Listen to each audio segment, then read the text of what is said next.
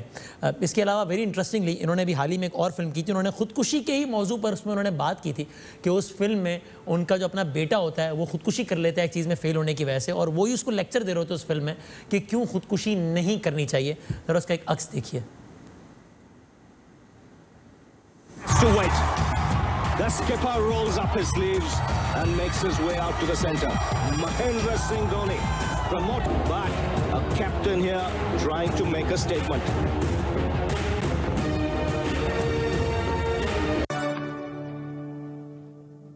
بیٹا تمہارا result decide نہیں کرتا کہ تم لوزر ہو کہ نہیں, تمہاری کوشش ڈیسائیڈ کرتی ہے. پر کوشش تو آپ نے بہت کری نا بیٹا. اور یہ وہی ہیں سشانت سنگھ جنہوں نے بھارتی فلم پی کے میں سرفراز کا کردار ادا کیا تھا, جو ایک ڈائلاگ بڑا مشہور ہوا تھا کہ سرفراز کبھی دھوکہ نہیں دیتا. اس کا بھی ایک عکس دیکھیے. ماں ٹھوک دیا اور الگ کر دیا سرفراز سے. Wrong number. کون سا رانگ نمبر؟ کہ سرفراز دھوکہ دے گا, مسلمان دھوکہ دیتا ہے, کون بولا تھا؟ ہلو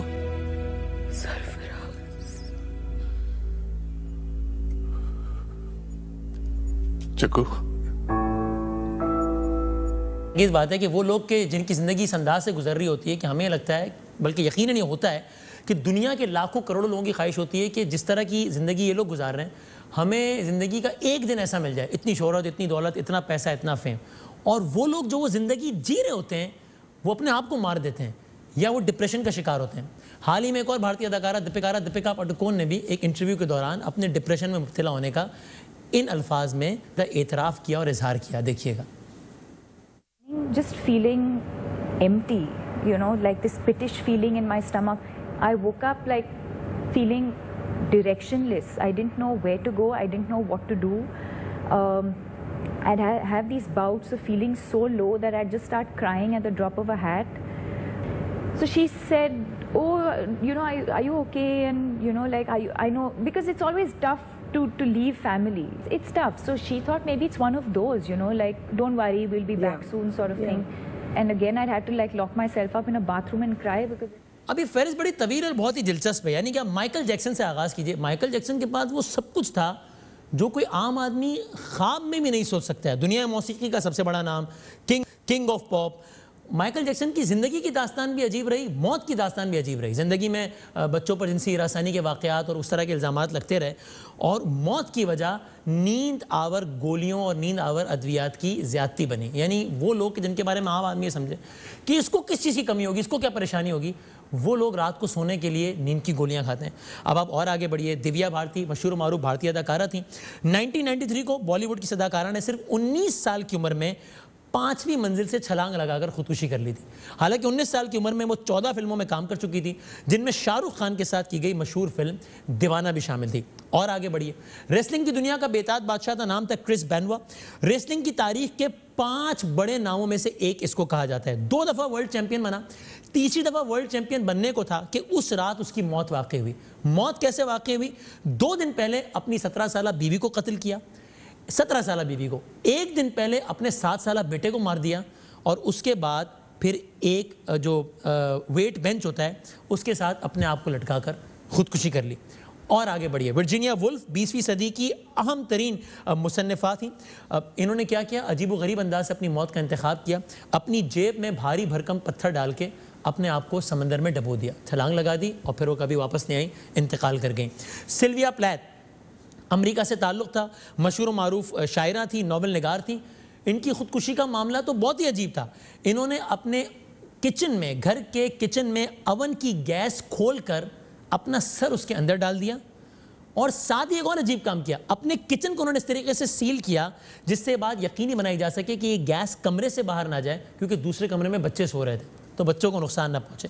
ایمی وائن ہاؤس کا واقعہ آپ سب لوگوں کو یاد ہوگا. یہ نسبتاً ریلیٹیولی ماضی قریب کا واقعہ ہے.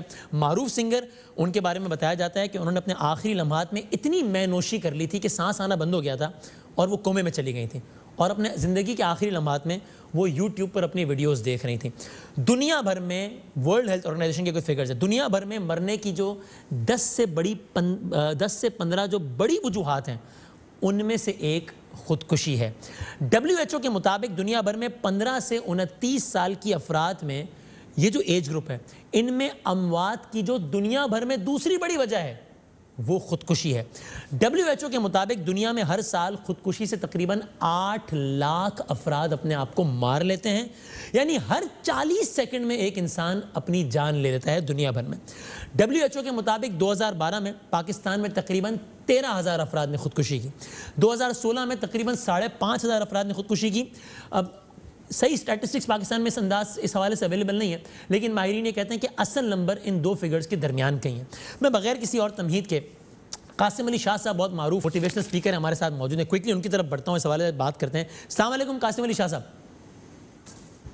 وعلیکم السلام جی. سر بہت شکریہ وقت دینے کا. میرا سوال بڑا اسٹریٹ ہے جو میں نے دہرایا بار بار کہ وہ لوگ جن کے بارے میں کروڑوں لوگوں کو یہ لگتا ہے کہ ان کی زندگی میں کیا غم ہو سکتا ہے یار, کاش ہمیں ان کی جیسی زندگی نہیں, کاش ہمیں ان کی جیسی زندگی کا ایک دن مل جائے, وہ لوگ سکون سے اتنے عاری ہوتے ہیں کہ یا گولیاں کھا رہے ہوتے ہیں, یا دوائیں کھا رہے ہوتے ہیں, یا نشے کر رہے ہوتے ہیں, یا اپنے آپ کو لٹکا کے مار دیتے ہیں. کیوں؟ وسیم بادامی صاحب, دیکھنا یہ پڑے گا کہ کامیابی کی تعریف جو دنیا میں بنی بنائی ہمیں ملتی ہے وہ تعریف غلط ہے.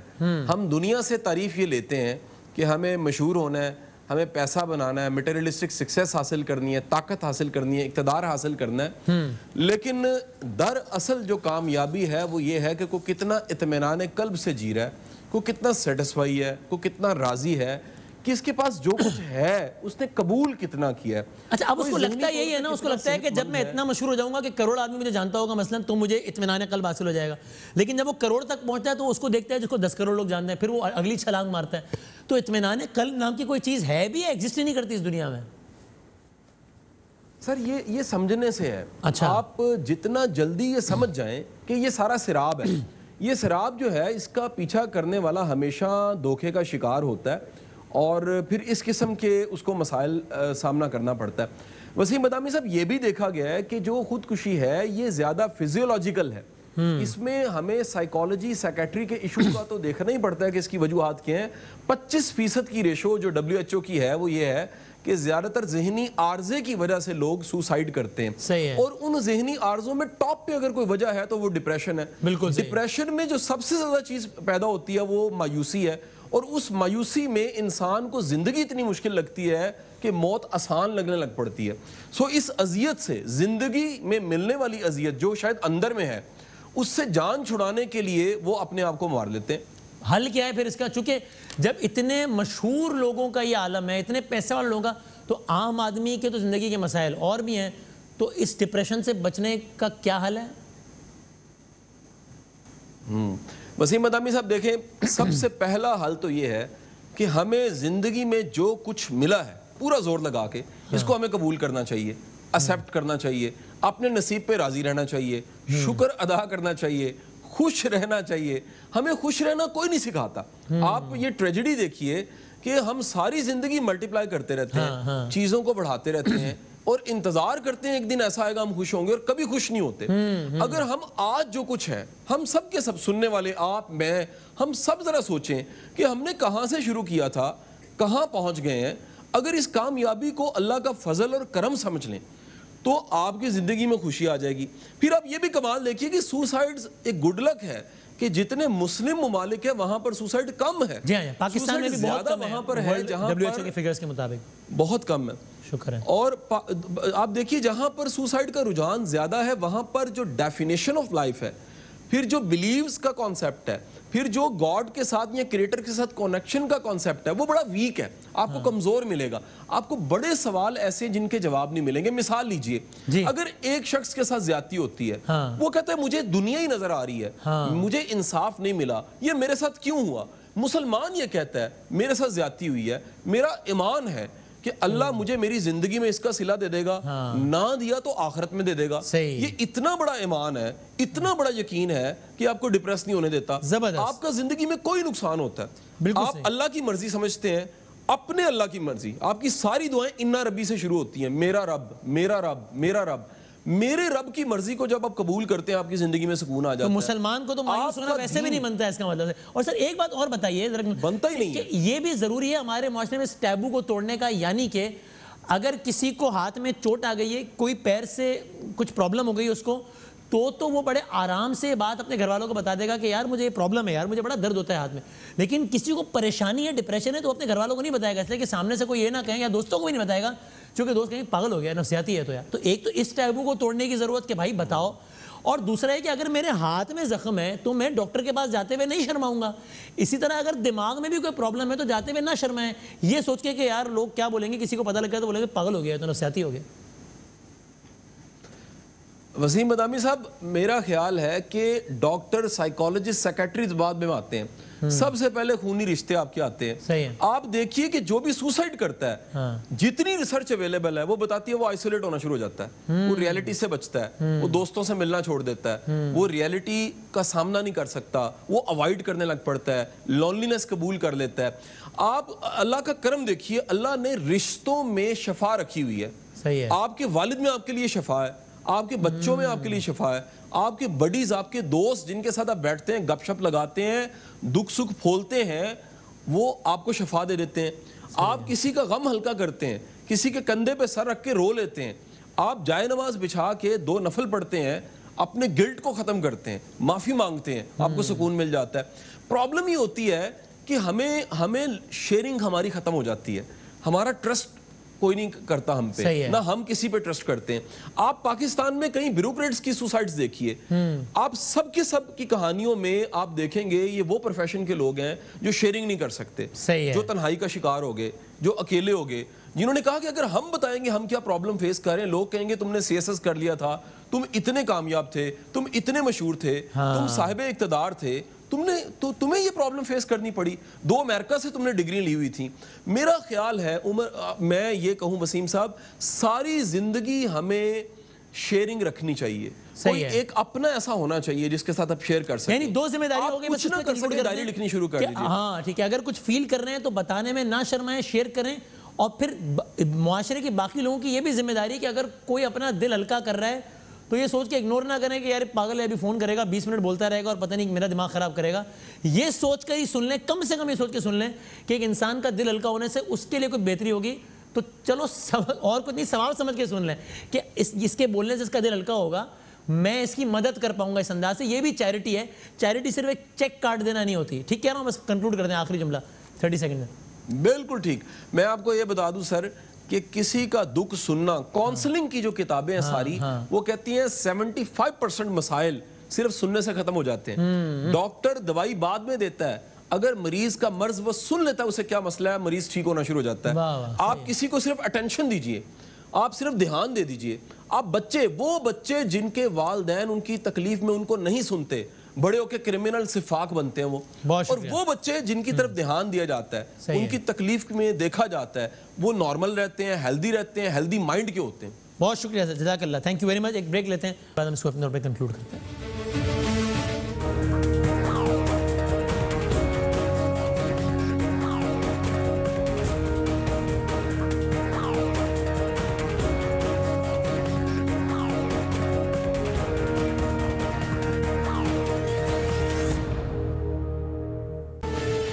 جاتے جاتے یہی بات کہ یہ ٹھیک ہے کہ شاید یہ بات کہنے میں آسان ہو, لیکن جتنا ہم اس میں عمل کر پائیں گے اتنا ہی سکون میں رہ پائیں گے. جو بات ابھی قاسم علی شاہ صاحب نے بھی کہی کہ زندگی میں خوب سے خوب تر کی تلاش اور جستجو اور ایک وہ جذبہ ہونا کہ اور آگے بڑھیں, یہ اچھی بات ہے. لیکن ایک بیلنس برقرار رکھنا بہت ضروری ہے کہ جہاں آپ کوشش کرتے رہیں مسلسل آگے بڑھنے کی, لیکن ساتھ میں اپنے آپ کو یاد دلاتے رہیں کہ یہ جو کچھ ہے, یہ میں نے ویسے ہی پڑھا کہ اقوال میں سے بھی ہے, بزرگ ہستیاں فرما گئیں کہ ہمیشہ اپنے سے نیچے والے کو دیکھو, اپنے سے اوپر والے کو نہیں دیکھو. تو ٹھیک ہے, اپنے سے اوپر والے کو دیکھ کر اس کے قریب پہنچنے کی جستجو کرنے میں کوئی حرج نہیں, لیکن ایک مسلمان کے ساتھ ہمارا عقیدہ ہو کہ اتنا ہی ملے گا جتنا نصیب میں لکھ دیا گیا ہے, اور اس کے لیے ہم جائز ایفرٹ ضرور کریں, لیکن جتنا ہے اس پر خوش رہیں, اپنے سے نیچے والے سے اپنے آپ کو کمپیئر کریں, تو زندگی سکون میں رہے گی. ورنہ دنیا کے امیر ترین انسان میں ہم بن جائیں گے تو بھی اس سے آگے کا خواہشات کا تو کبھی جو ہے وہ کنواں بھر نہیں سکتا. یہ احادیث سے بھی بات پتہ چلتی ہے کہ مفہوم یہ ہے کہ اگر سونے کی ایک وادی مل جائے تو پھر انسان کی خواہش ہوگی 10 مل جائیں, 10 مل جائیں تو خواہش ہوگی کہ 100 وادیاں مل جائیں. تو اللہ تعالیٰ ہم سب کو راضی و رضا رہنے کی توفیق عطا فرمائے انشاءاللہ. زندگی رہے صحت رہے تو کل ملیں گے, تب تک کے لیے اللہ حافظ.